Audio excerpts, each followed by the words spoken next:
Hi, thank you for joining us. We're with Simona Barcău, the Vice President of Customer Success at Cority. Welcome, Simona. How are you doing today? Hi, Ben. Excited to be here with you today. I'm doing great. Good, good. I'm glad. And you have the beautiful skyline of Toronto behind you. I love that picture. It's great. I'll have to check out that city someday. Why don't It's you tell actually us? very close to our office. Yeah, We're you were just telling me it's behind. like that's the view from one of your open spaces. Wow, I'm so jealous. I have some trees outside my window. Nothing compares to that. That's beautiful. Well, why don't you tell me a little bit about yourself? Where you're from, how you got to where you are, and all of that.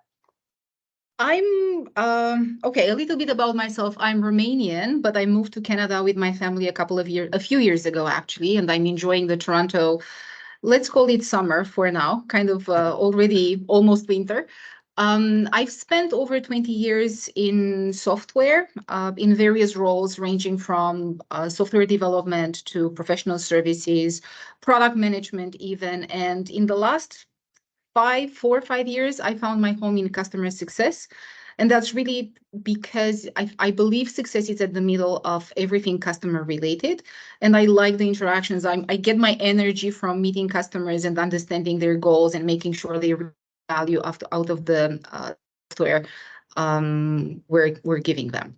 Oh, that's great. It's great. I'm glad you have a passion for what you do. And having you led customer success teams and other teams and been in many organizations where customer success is a focus, what would you recommend to somebody in the first 100 days starting a role as a leader in customer success? Oh gosh, I think the first 3 months are critical for any new leader understanding their organization. There are so many things you need to know. You need to know your people. You need to know what they like, what motivates them. How do you get them to rally around your customers? But you really also need to understand your customers as well. So for me, the first 3 months were centered around learning the customer journey, discovering every angle, every interaction, understanding where we have gaps and where we make it really difficult for our customers to work with us. We want to make sure our customers have a seamless experience, right? You want to make it easy for them to make business. You don't even need to have a face, a name. You need to make sure they have what they need on a click of a button. So for me, exploring the full customer journey and mapping it out, documenting it, and making sure everybody in the company understands that and know the role they play was the key activity I recommend anyone in the first 3 months to run with. That's great. So you're kind of setting the foundation, understanding everything, and then you're going to run with it. So after your first 100 days, currently, what do you think your customer success strategy is, and what do you plan on it being in the future? I think we're well past our first 3 months. I think I Okay. spent close to 3 years with Cority now. I think we matured our success organization a lot in the last 3 years. When I think of the early days and I see the difference to what this organization is today, we've done a lot, but we have a lot more to focus on. So my focus right now is in making sure I deeply understand our customers' needs and how they change.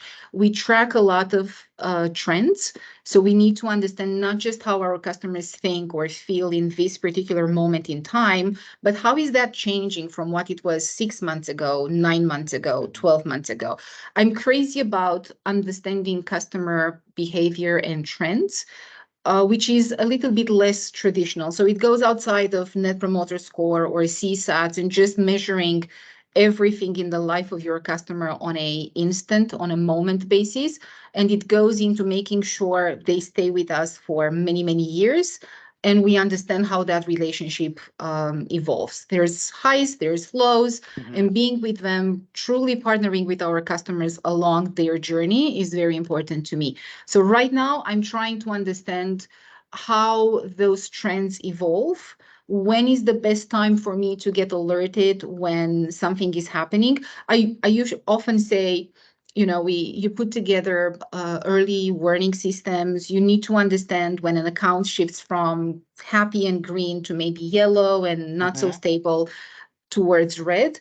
I often think the early alert system is usually way too late. The Mhm. changes have happened way in the past, and you were not paying attention to what your customers were telling you. So I've got the entire organization rallied around the voice of the customer and making sure we deeply listen to what they tell us before they tell you we're terminating a contract or we're deeply unhappy with something. Catching them early and being proactive in fixing them is very important to me. I love that. I heard a few things in your answer there that I want to dive a little bit deeper. And you said you have to, you measure your success, you listen to the voice of customer.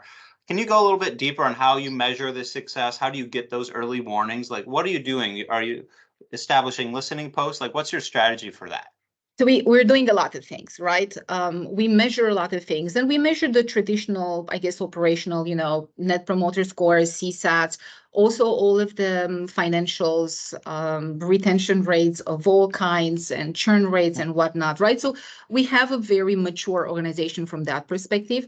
But again, I'm interested more in not a score or a number, but the emotional response behind it. So what we do after every CSAT survey or Net Promoter Score survey, we actually have an interview with our customers to understand anything under the score of 9, let's say, so anything that's not a very happy promoter, what is the trouble? I want to know deeper. I want to know more. I want to know behind the score and the number, what gets us to a 1-point improvement? How do I get the customer from, let's say, a 6 to a 7?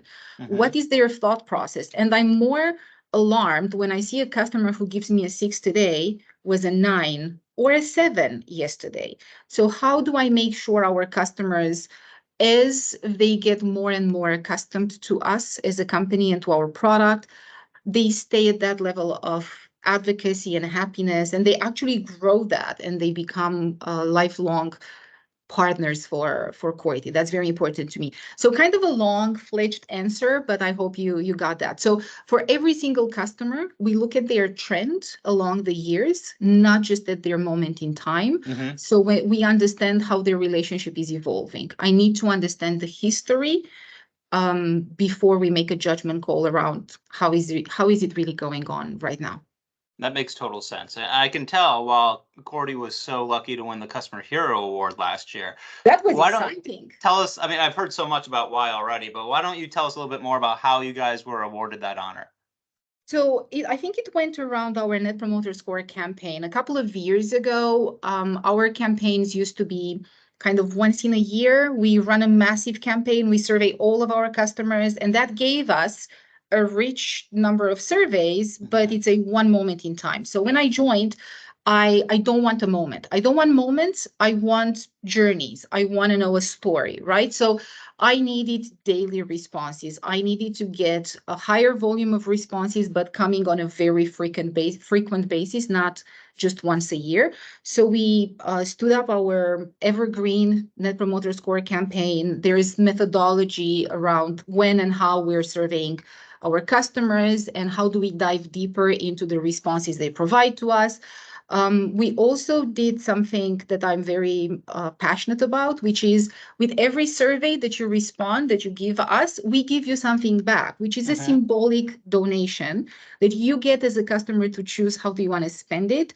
You can clean the ocean from, I guess, waste and plastic. You can plant a tree. You can donate to a couple of the organizations we're supporting. So I think it's a program that gives back as well. And that got recognition from Churn Zero, our partner in customer success. And I was really thrilled to see the team being recognized with the Churn Hero Advocacy Award last year. Yeah, that's a great honor. Thank you for noticing that. Yeah, it's a great honor, and I'm very proud of you, and I'm proud to talk to you about this. Hopefully others can learn from you and hopefully win that award if you're not too busy winning it every year here on out. Well, I think I might compete again, but yeah, it was a proud moment.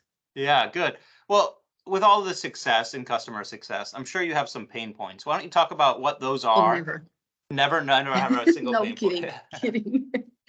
Kidding. There are plenty along the way, because I think first of all, it's a journey of maturity for us as an organization, for my particular department to start with. Just a few years ago, our responsibilities were dramatically different. We were doing fewer things, different things. So we changed a lot. We matured a lot our program. But I think that probably the largest pain point that I'm seeing right now, it's recognizing the silos within your organization. There always are. let's not kid ourselves. Whenever you have a large organization, you're no longer a small startup where everybody knows everybody. Every department has its own goals and objectives, and they are working very focused on achieving their goals, their results. And at times, those can be slightly conflicting with the priorities that other departments have. Oh, absolutely. So rallying the entire company around your customer and showing one of our values at Cority is the customer centricity.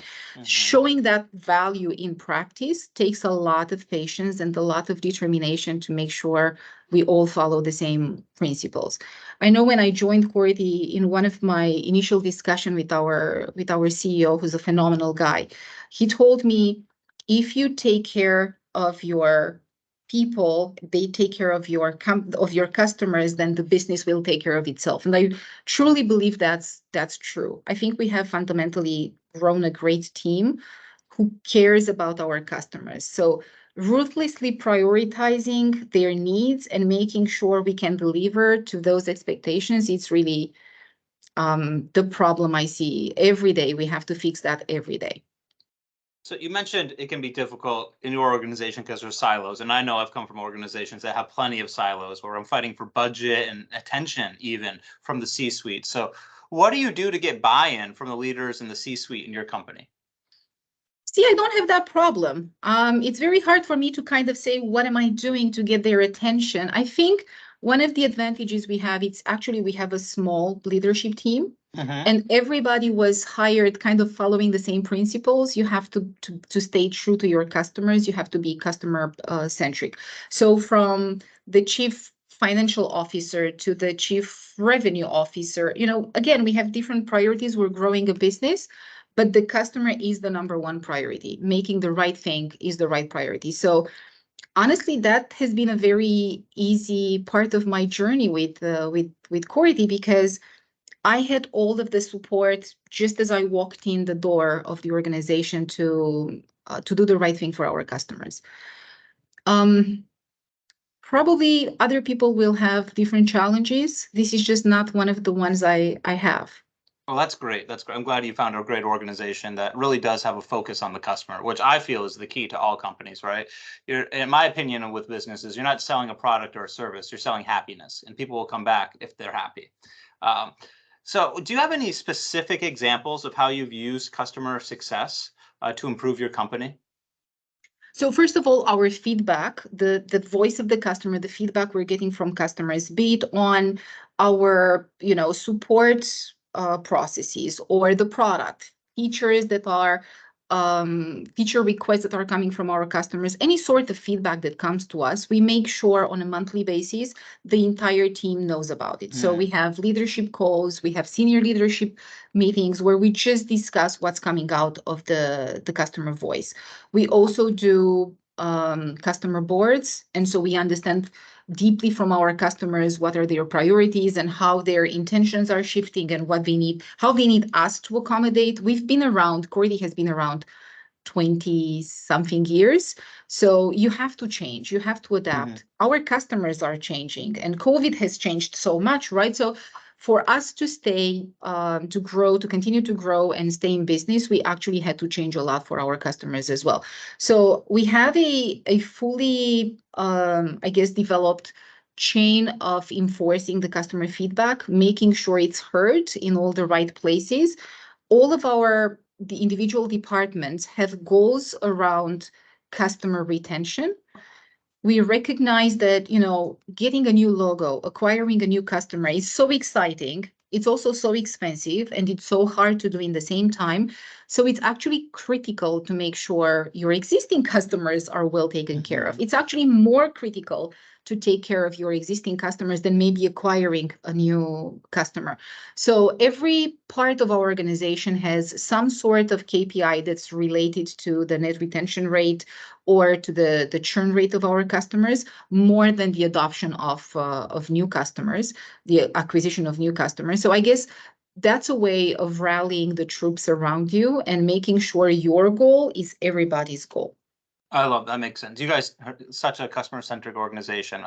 Everything you hear, just like I hear, is just screaming that from the mountaintops. You guys are so focused. If I would have been in another room, we Yeah. actually had the customer centricity in one of our meeting Yeah. rooms, but it was not available for me today. Yeah. It's really the core value around Cority. And if you Okay. if your customers are successful, they help, we empower them, we help them, we support them with our software to keep their people safe and alive and make sure they go back to their families at the end of the day. And that really gives us the reason to make sure our customers are successful with us.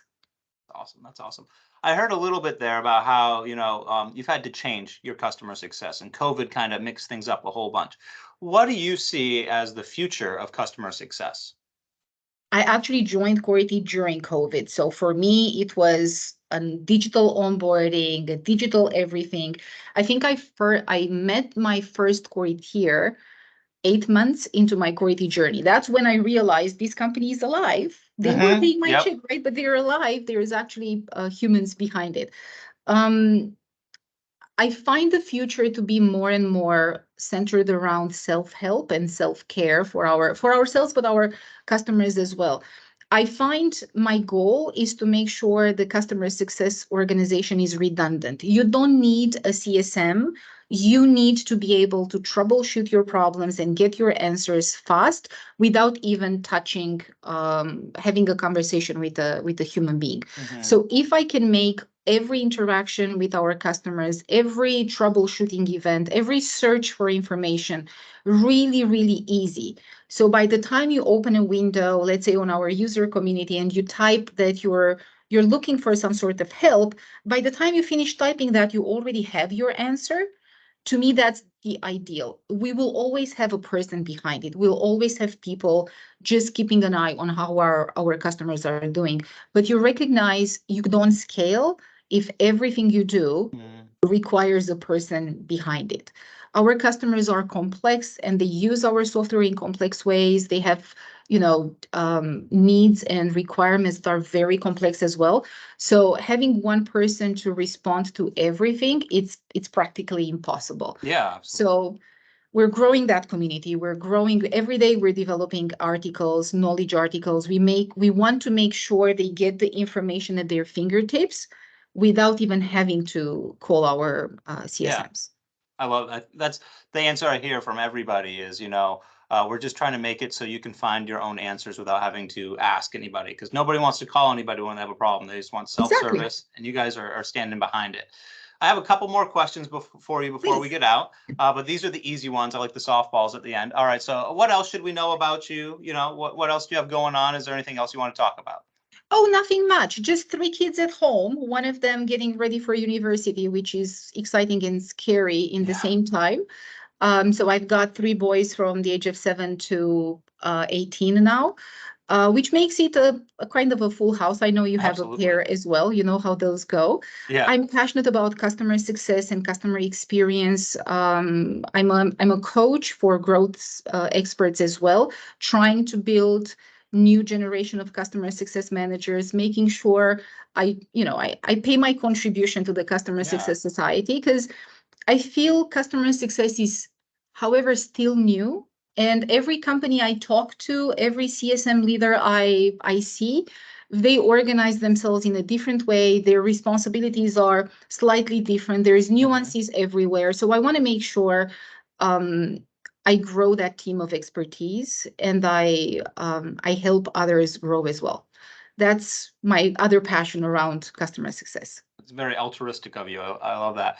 Before we get you out of here, how else can we learn more about you and follow your career? I think my LinkedIn page is the best resource. I try to keep it up to date and accurate, and I respond fairly quickly to messages coming there. I'd be excited if you are a customer success passionate, regardless of the role, the job, and the title. I'd be happy to have a conversation.